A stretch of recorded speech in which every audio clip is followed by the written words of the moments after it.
Karma Ksatria Hijau di Abad Pertengahan, sebuah film petualangan fantasi epik berdasarkan legenda Arthurian abadi. Diceritakan seorang pemuda, keponakan Raja Arthur bernama Sir Gawain yang sedikit ceroboh dan keras kepala, yang harus terpaksa memulai perjalanan penuh tantangan untuk menemui dan menghadapi Ksatria Hijau, makhluk kuat berkulit hijau yang dikenal sebagai penguji para ksatria. Dalam cerita film ini menampilkan beberapa sinematografi yang sangat bagus dan menakjubkan. Beberapa plot cerita memang agak sedikit lambat alias tidak cepat, menuntut perhatian lebih teliti dari penonton untuk mengikuti alur ceritanya. Namun, hebatnya sang sutradara membuat akhir film yang sangat sempurna dan pastinya layak untuk diambil pesan-pesan moralnya. Film ini diawali latar belakang sebuah wilayah kerajaan di mana keponakan dari Raja Arthur, seorang pemuda bernama Sir Gawain, sedang menikmati gaya hidupnya yang bebas bersama kekasihnya. Ya maklum, layaknya seperti rakyat biasa. Kemudian dia kembali ke kastilnya berniat mengajak ibunya untuk menghadiri sebuah perayaan dan berniat bergembira bersama di istana raja. Namun, ibunya menolak halus untuk ikut serta anaknya tersebut. Sampailah Gawain di istana raja yang sudah ramai, orang-orang mengikuti perayaan di sana. Di waktu bersamaan, scene berpindah di mana ibu Gawain pergi ke sebuah menara, melakukan sebuah ritual. Sampai di sini nampaknya dapat ditebak bahwa ibu Gawain adalah seorang paranormal atau cenayang atau dukun.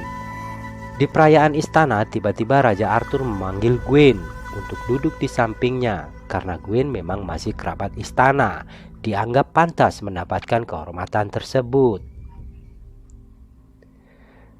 Di puncak perayaan di hadapan para ksatria, Raja Arthur pun meminta seseorang, siapapun itu, agar mengadakan sebuah permainan atau pertunjukan yang spesial. Tiba-tiba pintu gerbang istana terbuka. Nampak seorang ksatria aneh, tubuhnya sedikit bersinar hijau, mengendarai kuda, masuk perlahan mendekati raja dan memberikan selembar tulisan. Sang ksatria hijau menawarkan sebuah permainan kepada raja. Siapapun yang berani melawannya akan mendapatkan berkah keagungan dan kemuliaan darinya. Namun dengan syarat, setahun kemudian seseorang yang melawannya harus menemuinya dan harus menerima karma apapun perbuatannya di hari perayaan itu. Para ksatria raja tidak ada yang berani menjawab, hingga suara pemuda Gawain menerima tantangan ksatria hijau mengejutkan seisi istana, termasuk mengejutkan pamannya sendiri, Raja Arthur. Pemuda Gawain pun maju melawan ksatria hijau. Seharusnya Gawain hanya perlu menjatuhkan ksatria hijau saja, tetapi Gawain lupa dan mempunyai sifat sedikit ceroboh. Dia lalu memenggal kepala ksatria hijau. Dia lupa peristiwa apapun yang terjadi hari ini bakal dia bayar setahun kemudian. Hari-hari berlalu terasa cepat. Setelah peristiwa itu, kisah pemuda Gawain melawan ksatria hijau selalu menjadi cerita hebat di masyarakat. Bahkan dijadikan teater dalam pertunjukan-pertunjukan jalanan. Gawain menjadi sangat populer dan disanjung seluruh pelosok negeri. Setahun hampir berakhir. Waktunya tiba. Ibunya, Raja Arthur, dan semua orang menjadi khawatir akan akhir kisah Gawain. Hingga ibu Gawain yang sangat menyayangi anaknya tersebut membuat sebuah selendang hijau yang harus selalu dipakai Gawain agar selamat dan tetap hidup. Walau apapun yang terjadi pada Gawain, Gawain akan tetap hidup. Pemuda Gawain pun dengan gagah berani berangkat memenuhi syarat yang telah dibuat setahun lalu, yaitu mencari dan menemui ksatria hijau di sebuah kapel hijau. Perjalanan Gawain sangatlah tidak mudah. Dia menemui beberapa cobaan dan rintangan hidup.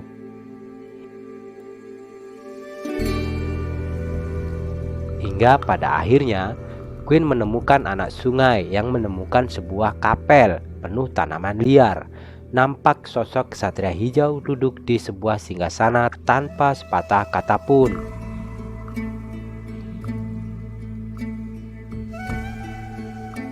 Gwen pun belum cukup berani untuk menyapa ksatria hijau.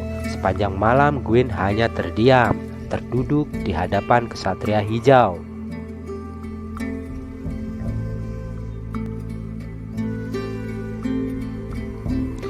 Hingga pada pagi harinya ksatria hijau terbangun dan bertanya pada Gwen apakah sudah siap menerima sumpah setahun yang lalu.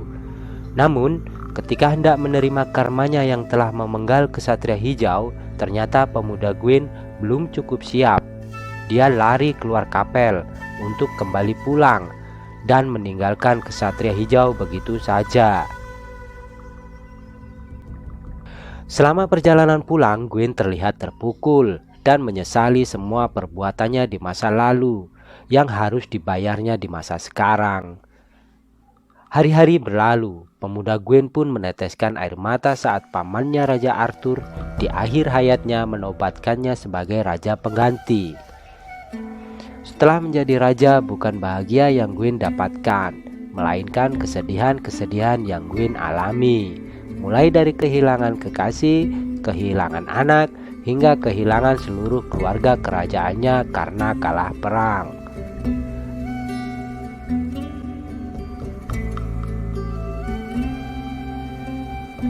Namun di akhir cerita nampaknya Gwen bukanlah seorang pengecut yang mendapatkan keagungan lewat kebohongan atau lari dari sumpahnya.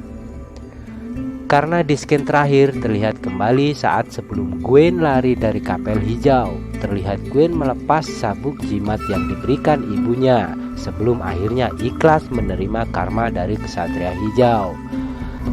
Pemuda Gwen memilih mati terhormat untuk memenuhi janji daripada kemuliaan semu yang berakhir kesedihan.